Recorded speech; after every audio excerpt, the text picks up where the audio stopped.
topics and opinions expressed in the following show are solely those of the host and their guests and not those of W4CY Radio, its employees, or affiliates. We make no recommendations or endorsements for radio show programs, services, or products mentioned on air or on our web. No liability, explicit or implied, shall be extended to W4CY Radio or its employees or affiliates. Any questions or comments should be directed to those show hosts. Thank you for choosing W4CY Radio.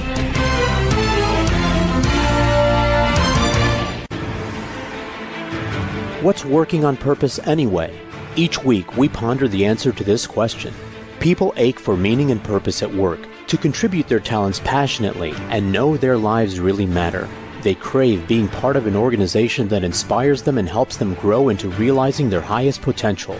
Business can be such a force for good in the world, elevating humanity. In our program, we provide guidance and inspiration to help usher in this world we all want, working on purpose. Now, here's your host, Dr. Elise Cortez.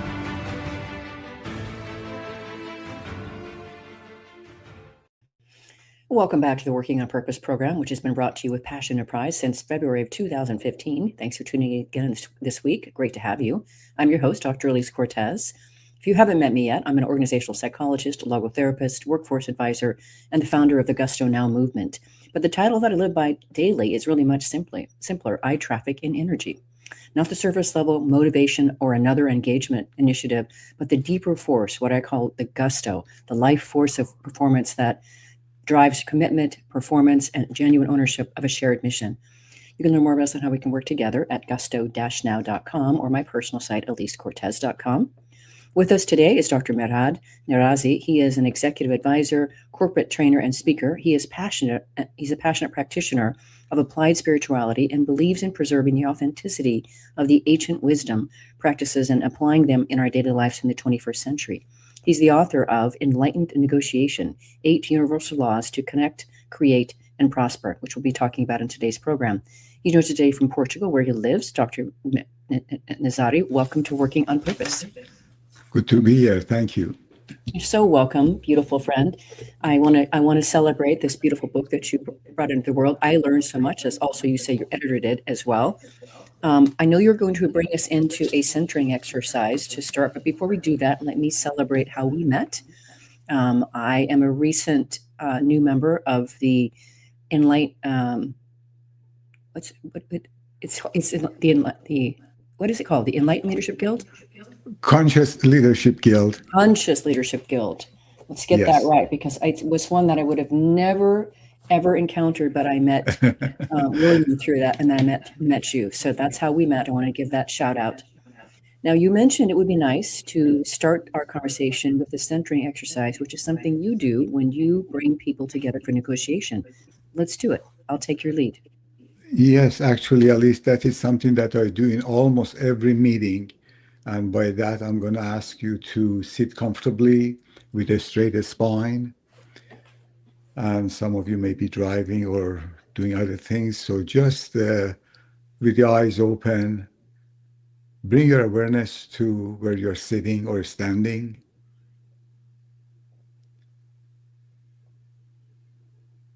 And withdraw your mind from all other spaces and bring it to the space that your body is occupying. Just breathe within that space.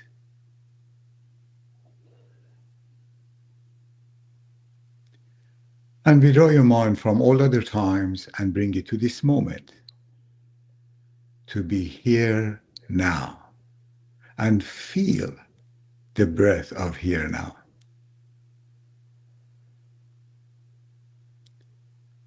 No traces of the past, no anticipation of the future. Just be here now.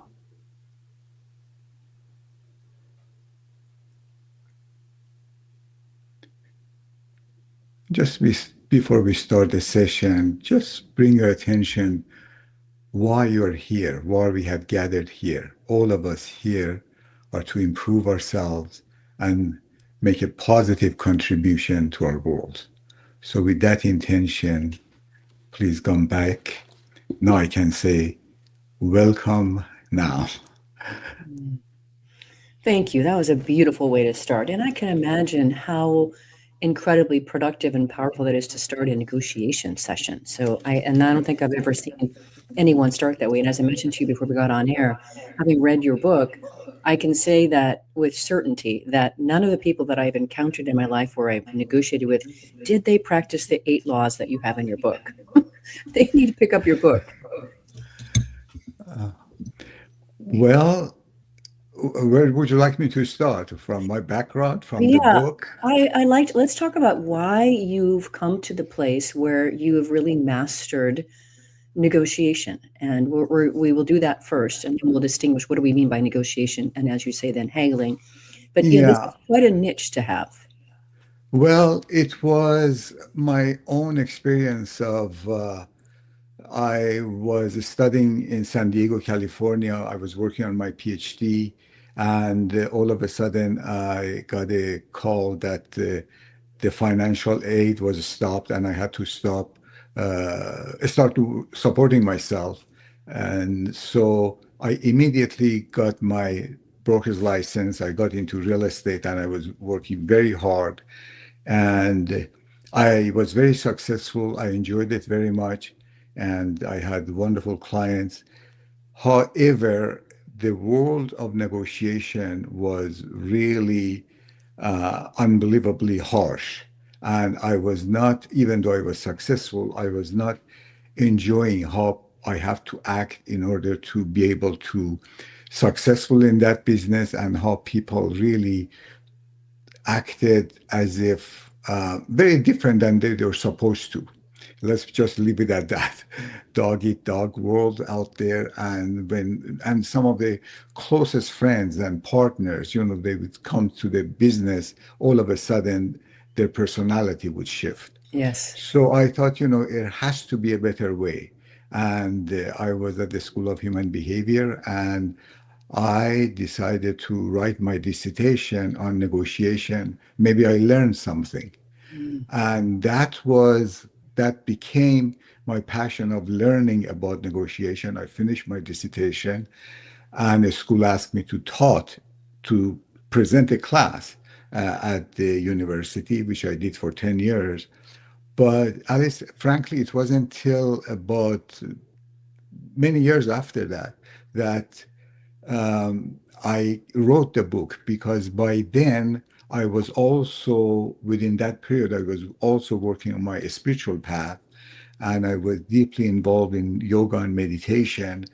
And the idea of writing another book was not that enticing.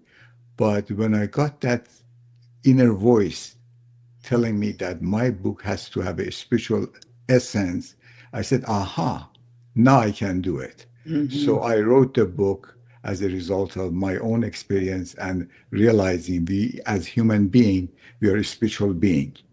As such, we have to step up and behave differently. Mm. That is so beautiful. I want to celebrate for our listeners and viewers, Mehrad, because many people tune into this program because they're interested in trying to discover more of their true essence, their purpose, etc. And so I want to celebrate what you said about being able to hear that inner voice, right? And I think a lot of people weren't practicing what you were doing. You're having the spiritual quest, the meditation, so that you could hear that. And I want to just presence that for our listeners and viewers, and maybe you can comment on that. I really appreciate that, Alice. Also, want to mention that we can deny it. We are a spiritual being. As a matter of Mhm. fact, Dr. Linda Miller from Columbia University, she's the head of the Spirituality Mind Body program at Columbia. And through the neuroscience, she shows us that we are a spiritual being. We cannot deny it. And her work has been so powerful that now she's teaching spirituality at Pentagon to the Mm. army. So that is a great step for us, realizing, recognizing, embracing spirituality is not a woo-woo thing. It is part of who we are. And unless we do it and we come as the wholeness of who we are not going to achieve our highest and best. I 100% agree. I had an author on my show some time ago. Now his name is escaping me, but he distinguishes very profoundly. He says, we don't have a soul. We are a soul. Exactly. Right. Yeah. I think that's really an important way to distinguish that. Yeah, absolutely. And once we ignore that, life is going to be very hard. And as a matter of fact, I should also add, as a result of Dr. Miller's work with the Army, the suicide dropped by 25% because people recognizing who they are, they look at life, they look at their behavior differently. So beautiful. I'm so glad we started with this. Okay, now let's do this if we can. Your definition of negotiation. What is negotiation in your eyes? Negotiation is the communication between two or more parties in order to satisfy um, their needs by enhancing their position by satisfying their needs. Unfortunately, there are actually basically two styles of negotiation. One is the distributive negotiation, which is a zero-sum phenomenon that the parties assume the resources are limited. If you get more, I would get less, and vice versa.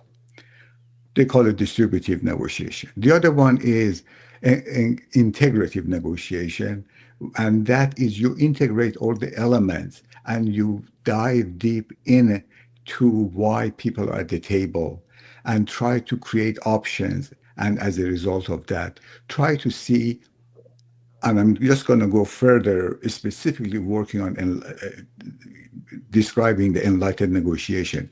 How can we maximize the collective gain versus the distributive bargaining that is doesn't really need much of a preparation. You go there and whatever they offer, if you're the seller, you ask for more. If you're the buyer, you ask for less, and you reach up some in between numbers, and that is basically the essence of it. And unfortunately, these days, we are also hearing things about the threat, coercion, extortion. None of those are part of negotiation. We have to really separate them. And a lot of people asking me about some of the comments that are these days on the air, and I share them that I do not consider any of those of negotiation. Those do not belong to boardroom or bedroom. That is where we negotiate. And so that is the essence of negotiation, and we can, of course, go deeper into it as we speak. I love how we're starting, though, and kicking this off. Let's distinguish, as we did before we got on air this morning, what you just did with negotiation from haggling. What's haggling? Haggling, as I said, it is what the style of negotiation that you see in the bazaar. And by bazaar, I mean, in general, a place that you can buy and sell anything. I mean, anything. And that belongs to that, and there's a special culture goes with it, and that is the way it is done for things of the low value and not much of a principle. That is fine. But when it comes to the things with the principles and importance and reputation and relationship, you cannot haggle. You have to negotiate. And unfortunately, because as I was mentioning earlier, we breathe all the time, but how many of us have taken a class in proper breathing? And breath is so important to us. The same thing with negotiation. As a matter of fact, when I wrote my book, actually, I wrote dissertation. There were very few universities that they were offering courses in negotiation. It was a handful of universities. To the business people with MBA, they would come out, they have learned about finance, economics, and everything else except negotiation. So my course, one of the pretty early courses in negotiation. Let's go back to the idea of breathing real quick. I really was moved by what you had said in your book about you had been practicing meditation for years and your dad was kind of dismissive of that. And finally, after several attempts, you gave him a session to teach him, I think, how to do meditation and to breathe. And he emerged from it with tears. And he said, no one's ever taught me to breathe like that, that I could breathe like that. That was such a powerful thing to share. Do I have that right? Alice, thank you so much to bringing it up because that is exactly how I felt. And as I said, my father was very intellectual and he was very proud that his son finally in the family got his PhD, he's teaching at university, but he wasn't sure what this yoga thing was to him. And he wanted to learn. And spiritual practices are experiential, is not the intellectual discussion. So I refused to get involved in a discussion. So I encouraged him to play the game, experience it. And that was 3 years afterwards, he accepted to do that. And after he experienced his own breath, it was the first time he was aware of his breath. This was the first time after 80 some years, this man felt, oh my God, nobody ever told me how to breathe. Mm-hmm. And I feel the same way about negotiation. Mm-hmm. When I start talking about negotiation, it's as if something that, they have never done it. They have done it. We all negotiate all the time. But it's a matter of having awareness and education about it. Mm. I'm so glad I asked you that. I think what we've done here in this first segment is really set the tone well for how we'll then talk more about some of the laws, as many as we can get through. But before we do that, let's grab our first break. I'm your host, Okay. Dr. Elise Cortez. We've been on the air with Dr. Mehrad Nazari. He's an executive advisor, corporate trainer, and speaker. He is passionate about applied spirituality and believes in preserving the authenticity of the ancient wisdom practices and applying them in our daily lives in the 21st century. We've been talking about just the foundation of why this practice of developing negotiation, the way that he teaches it, is so important. After the break, we're going to start diving into some of those 8 laws, starting with the law of trust. We'll be right back.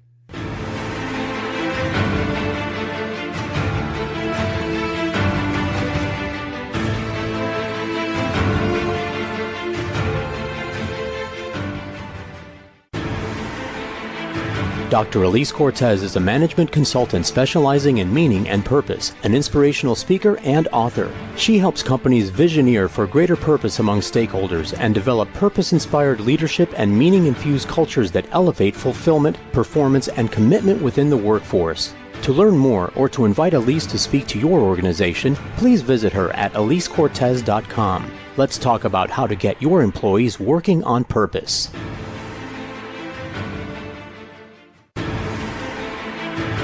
This is Working on Purpose with Dr. Elise Cortez. To reach our program today or to open a conversation with Elise, send an email to Elise, A-L-I-S-E, at elisecortez.com. Now, back to Working on Purpose.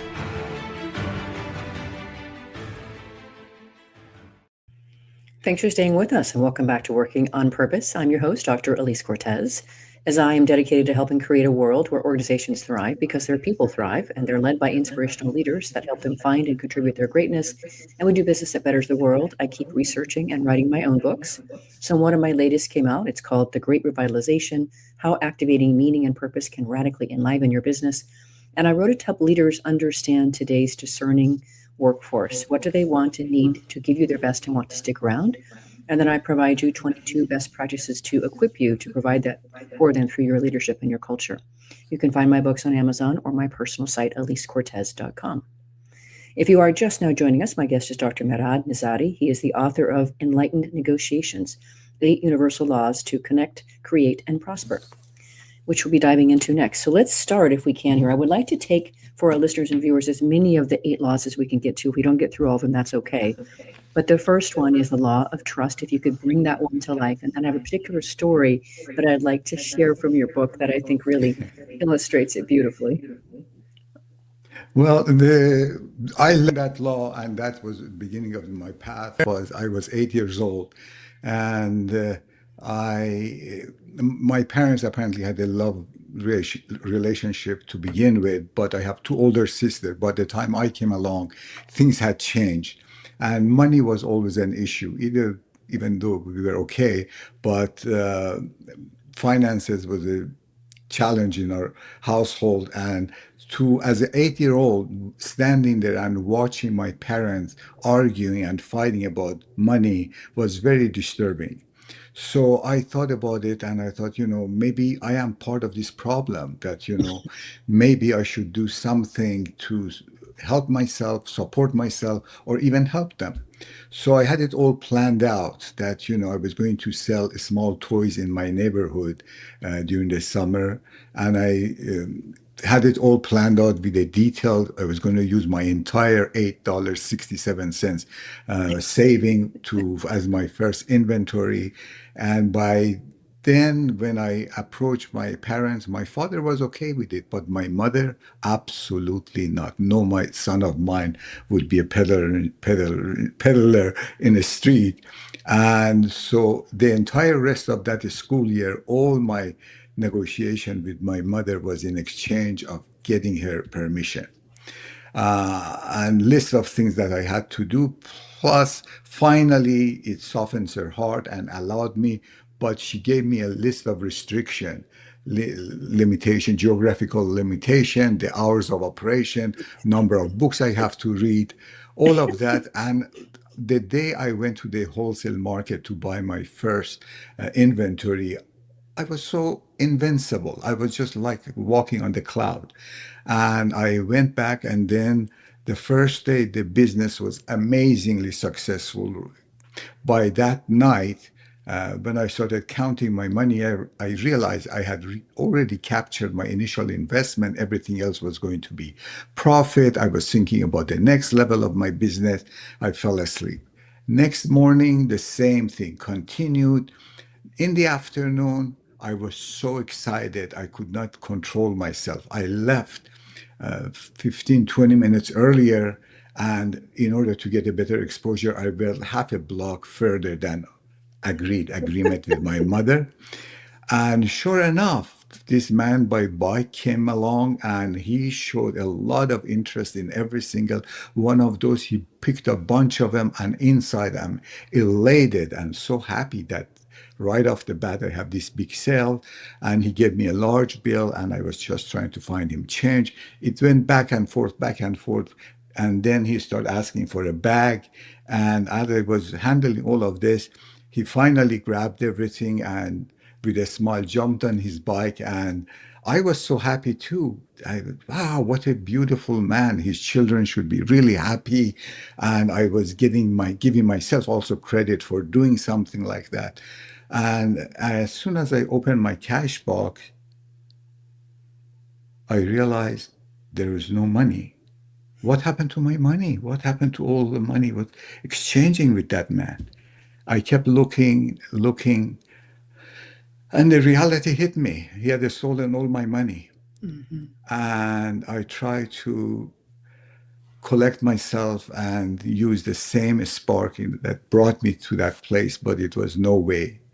And I grabbed few items that they were left, and I dragged myself home. And on the way home, I kept looking at the adults. Can I trust this man? Mm-hmm. What if he's like a man on the bike? Can I trust this woman? Mm. What if she's like all the people who supported me? How am I going to do this? As I was looking at this, that was even the bigger lesson. I learned the first lesson about negotiation, that was trust. But frankly, the bigger lesson was I was walking home for some comfort and support. And I could not expect anything because I knew I had broken the trust of my mother. Mm. That was even a bigger deal. Yeah. We go around and talking about are these people trustworthy? But the ultimate question is, am I trustworthy? Mm-hmm. How am I going to earn trust of other people? So that day I really learned the best lesson in business, that when we talk about negotiation, you can have the most eloquent, elaborate deals written, but if there is no trust, it's worth nothing. Right. Absolutely. Same in organizations, right? I mean, that's the currency, that's the basis of relationships, the basis of results. Absolutely. Any relationship. any teamwork, any negotiation. Yes, absolutely. You have a very powerful quote in this chapter on trust by Warren Buffett, and let's just read it because it's so incredibly important to situate in this conversation. The quote is, "It takes 20 years to build a reputation and 5 minutes to ruin it. If you think about it, Absolutely. if you think about it like that, you'll do things differently." Absolutely. And actually, in 2018, Forbes magazine had an article in it, trusted companies outperforming by total return on shareholders by 286%. Trusted company. Mhm. And today, especially with the cyber trust, it is a element that we cannot ignore, because not only your reputation is on the line, your reputation is online. And a Right. lot of companies are taking that leap of success through trust and being trustworthy. Mhm. There are so many examples we could give. I don't want to go into these details, but I just want to presence a few of them. There was the Bank of America fake account scandal. There was the Volkswagen Oh, installation of software to prohibit them from getting through the emission standards. So many of them that we could talk about and think about how much that destroyed their market share and their revenues and the trust that people had in them. So yep. it's amazing. Well, let's go on to the second law, Mehrad. It's the law of intention, if you could bring that one to life for us. Well, the law of intention, I always say that, if you don't know which port you're sailing to, no wind can help you. And in any journey, we have to know where we are and where we would like to be. And this law is really suggesting that, put your attention on your intention. Know what is your goal. Where would you like to end up? When it comes to negotiation, I shared in the book the example with my niece and nephew that we were on a ski trip, and one day I was tired after half a day, and I excused myself and I came in the afternoon, Yes, I early remember afternoon. this. Yes. Yes, and my niece and nephew jumped in the car to come back with me, and I reluctantly took them back home. And I was just back to the cottage that we were staying, the condo, this area. And I fell asleep as I was reading the magazine. And all of a sudden, boom, they woke me up screaming and yelling, and I woke up discombobulated, no idea what they were doing. And I realized it was the fight over the last orange. And I usually ask, in this situation, what am I supposed to do? I brought these two spoiled kids home, and they're denying my sleep. And I would really also ask your listeners to really, what is your gut reaction? What is your immediate response to a situation like this? And I hear all sorts of answers throughout my career about this story, from, grab the orange, eat it yourself, or go get more oranges, or cut it in half. Yes, they're all fine and good, and they're all could be justifiable, but as an enlightened negotiator, I have to pause and have a better understanding of what it is and what I'm trying to do. What is my intention? And I have this map that I share in the book, that it shows different options we have in any interaction.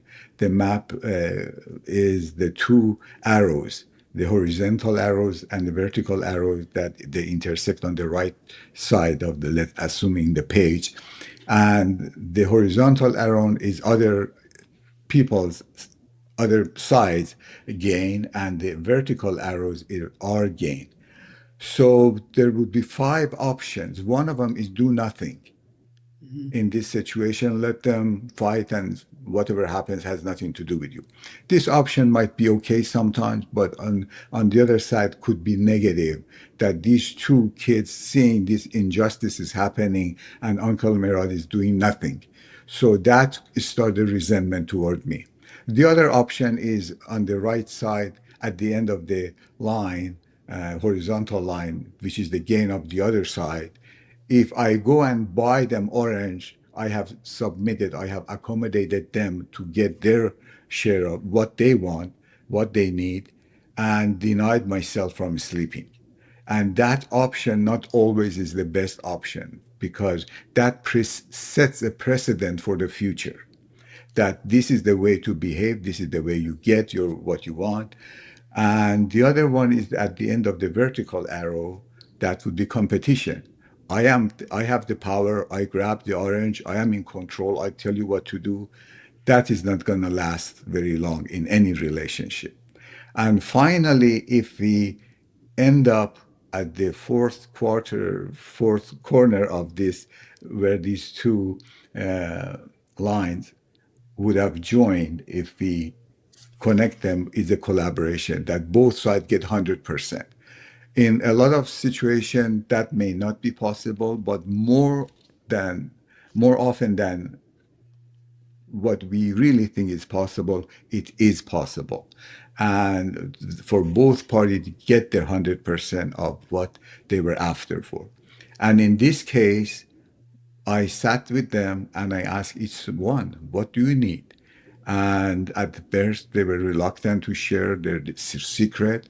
But David said that he needs, he's thirsty, he needs orange juice. And I said, oh, David, anything else can satisfy you? No, orange juice feels very good right now.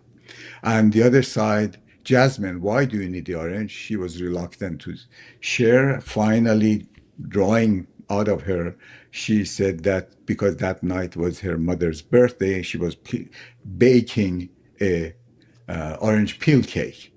So understanding the underlying need, I said, okay, we peel the orange, 100% of the what she needs, she gets the peel.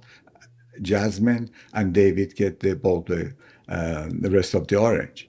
So they both end up with 100% after we decided that discovery is the best way. What is it? And then creating option. And this has been applied not only in this situation, but I have seen it in a land dispute, 100% both sides, and in international treaties. One of the long-lasting treaties was between Israel and Egypt, 1978, and the same principle was used, and that is one of the most successful negotiation that this also almost the same principle applied. You brought that to life so beautifully, Mehrad. Let's let our listeners and viewers consider that as we go into this next break here, considering your law of intention. What could they do to really help each party get 100% of what they actually want? I'm your host, Dr. Elise Cortez. We're on the air with Dr. Mehrad Nazari. He's an executive advisor, corporate trainer, and speaker.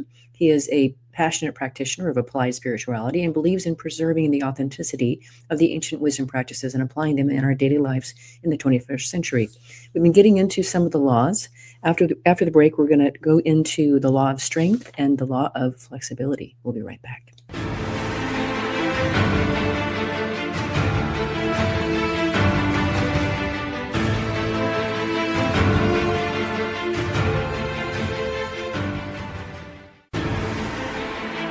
Dr. Elise Cortez is a management consultant specializing in meaning and purpose, an inspirational speaker and author. She helps companies visioneer for greater purpose among stakeholders and develop purpose-inspired leadership and meaning-infused cultures that elevate fulfillment, performance, and commitment within the workforce. To learn more or to invite Elise to speak to your organization, please visit her at elisecortez.com. Let's talk about how to get your employees working on purpose.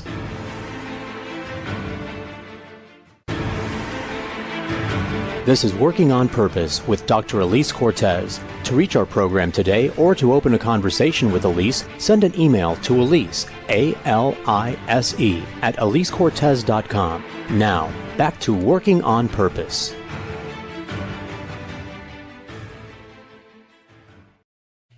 Thanks for staying with us and welcome back to Working on Purpose. I'm your host, Dr. Elise Cortez. As you know by now, this program is dedicated to empowering and inspiring you along your journey to realize more of your potential.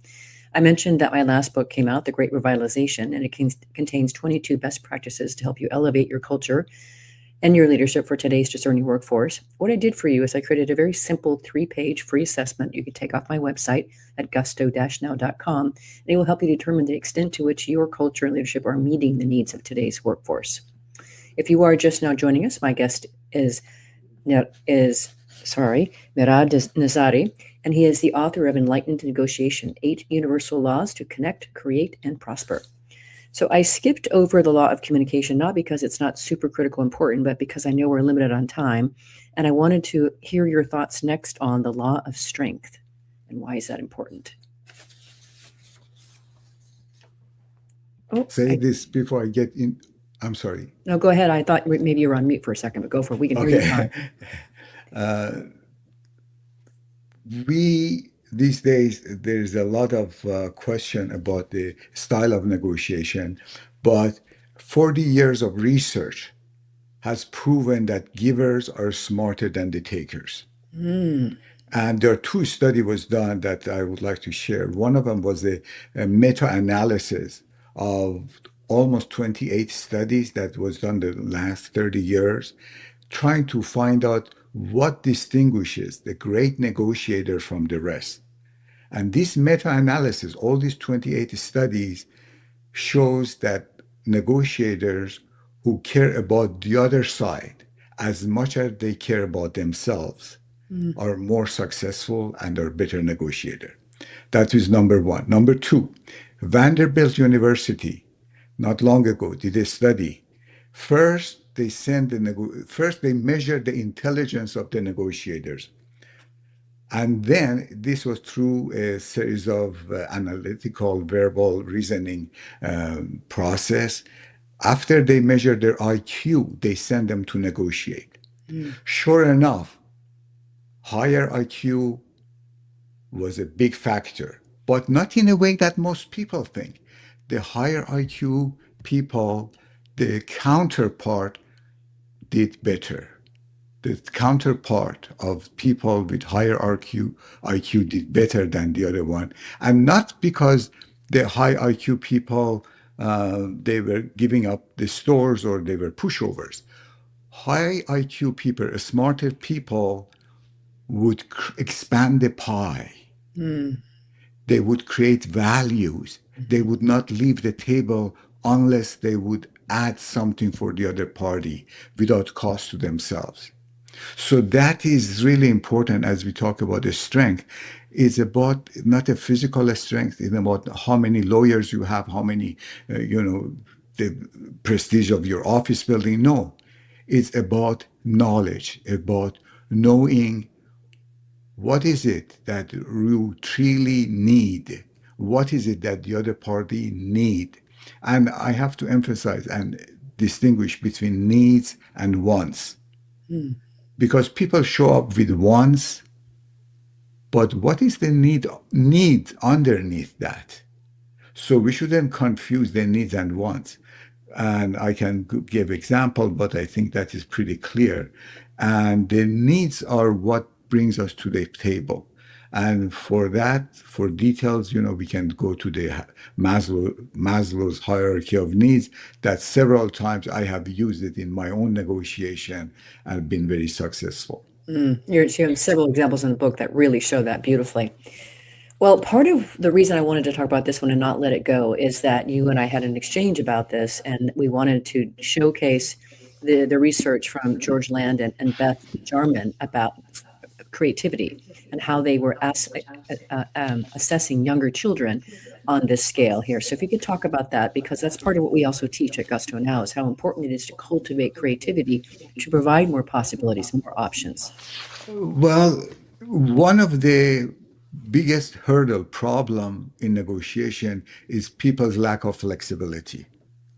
And flexibility is not a personality trait. It's something that we can learn and we can change. If we look at the flexibility as something that we do rather than who we are, we're apt to be more flexible. But the core principles of flexibility, as I said, is lack of option because we are not creative enough to create option. Yes. Let me correct myself. It is not that we are not creative enough. We don't allow ourselves to be creative. That's good. Yes. We just assume this was done in the past this way, so I'm going to assume it's going to be the same in the future. Every situation is different, and you have the opportunity. Again, I really would like to emphasize that as we started this conversation earlier, that we are a spiritual being. We cannot deny that. And if you look at it, two divine being sitting in front of each other, that is the opportunity to create something noble, something unique. Yes. And by that, we need all the creativity that we need to use to create different options. And in that study, if you recall, it was from at the age of 5%, 98% of the participants, and that was a huge number of research about, I 1,600, believe, I want to say 1,600 children, 5 years old. Yes. yes, yeah. 1,600 participants in this study. They solved the same problem that they give, same test that they give to NASA astronaut and scientist and engineer, not for intelligence or knowledge, but for creativity. At the age of 5, 98% of those kids solved it as a genius level. The same after 5 years at the age of 10, they gave it same test to them. This time, only 30% were able to solve it at a genius level. And the same 15 years later, by another 15 years old, another 5 years later, 15 years old, only 12% were solved it at a genius level. Why? Schooling, conditioning, Yep. restriction. These are limiting ourselves.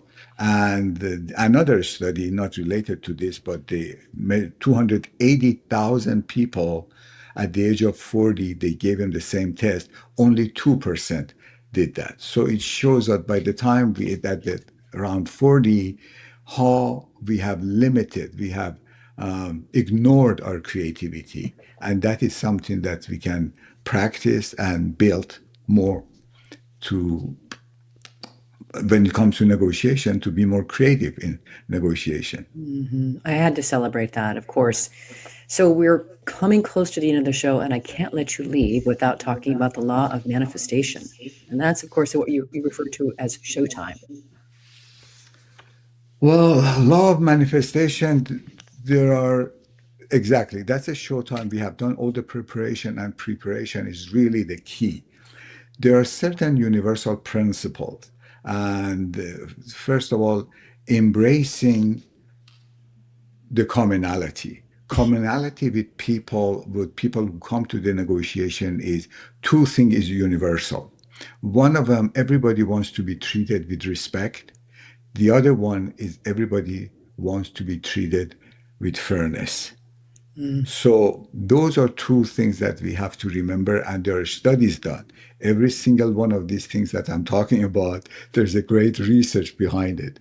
And then we have to avoid the pitfalls. The pitfalls are, first of all, most people show up in negotiation with a zero-sum mentality. Yeah. That always, if you get more, I get less. No, we just saw that at David and Jasmine. They both got 100%. If we are open to sit down and embrace what is going on, and be creative and look at it differently. The other one is most people come to negotiation with a fixed position. For example, I want this much child support, I want this much for salary.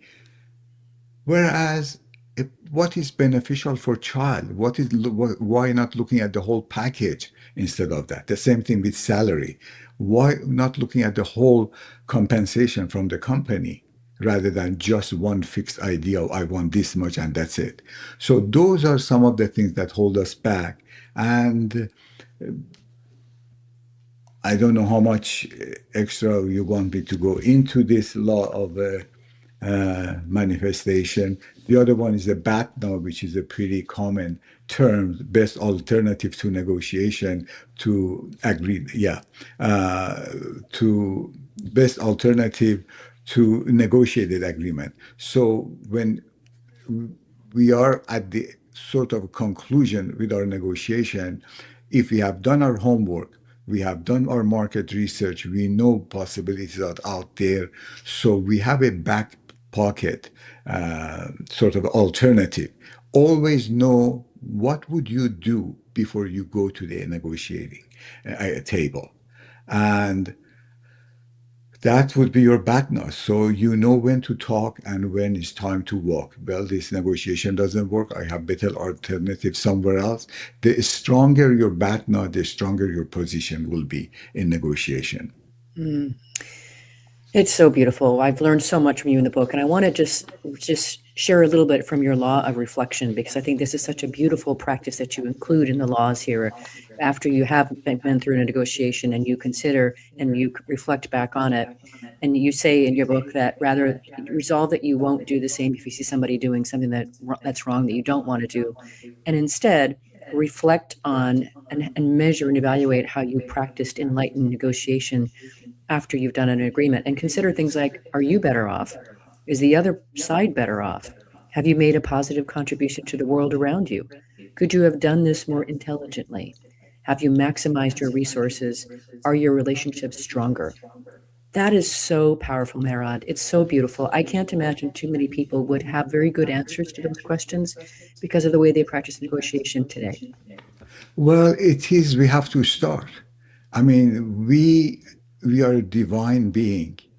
As a matter of fact, many culture, when you interact with each other, we refer to that as that. You Mm-hmm. know, a lot of people these days practice yoga, namaste, namaste. Mm-hmm. The divinity within me honors the divinity within you.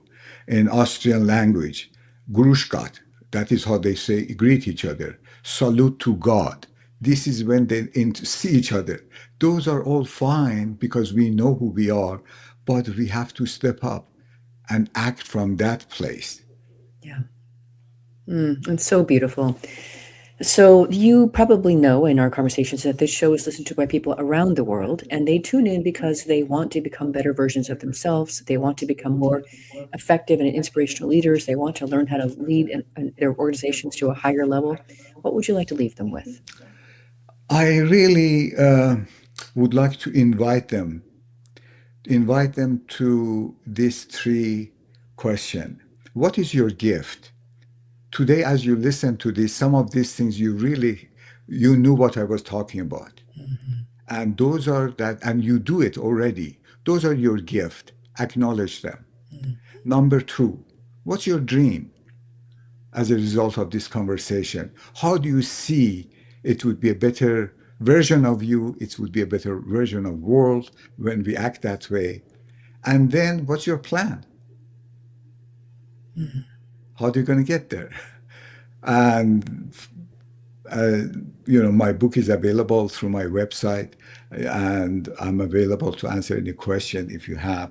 My email is on the website, and wish you the best in all your interactions and negotiations. And I will share that website here as we close. It is such an honor and a pleasure to know you and consider you a colleague and a friend. Dr. Nazari, thank you very much for writing this book, sharing your wisdom, and coming on to talk with us about it today. Thank you for having this platform for us to share this and make our world a better place. Thank you, Alice. Most welcome. Listeners and viewers, you are going to want to learn more about Dr. Mehrad Nazari, the work that he does, and his books. You can go to his website. It's enlightenednegotiation.com. So enlightened, ENLIGHTENED, negotiation.com. Last week, if you missed the live show, you can always catch it via recorded podcast. We were on air with futurist Rashad Tabakawala talking about his book, Rethinking Work, Seismic Changes in the Where, When, and Why. He shared how leaders can stay ahead by rethinking work and embracing transformation, from evolving organizational models to the new why behind work. He talked about what it takes to lead and thrive in the workplace and in the business of tomorrow. See you next week for yet another enlightening and elevating conversation. Let's continue leaning in and discovering how to elevate your operating system as a leader and create destination workplaces where legendary business takes place. Let's work on purpose. We hope you've enjoyed this week's program. Be sure to tune into Working on Purpose, featuring your host, Dr. Elise Cortez, each week on W4CY. Together, we'll create a world where business operates conscientiously, leadership inspires impassioned performance, and employees are fulfilled in work that provides the meaning and purpose they crave. See you there. Let's work on purpose.